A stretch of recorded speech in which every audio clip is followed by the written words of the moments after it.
Alright, burping babies 101. You want to start with one of these, a burp cloth over the shoulder. Very important step, don't forget it or you will know about it.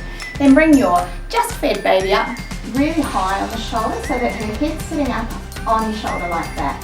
Then letting your body fall down you and just putting a little bit of pressure across your shoulders. Give her bottom a little pat upwards, this way. That way she'll bounce all those bubbles up and you'll be ready for bed.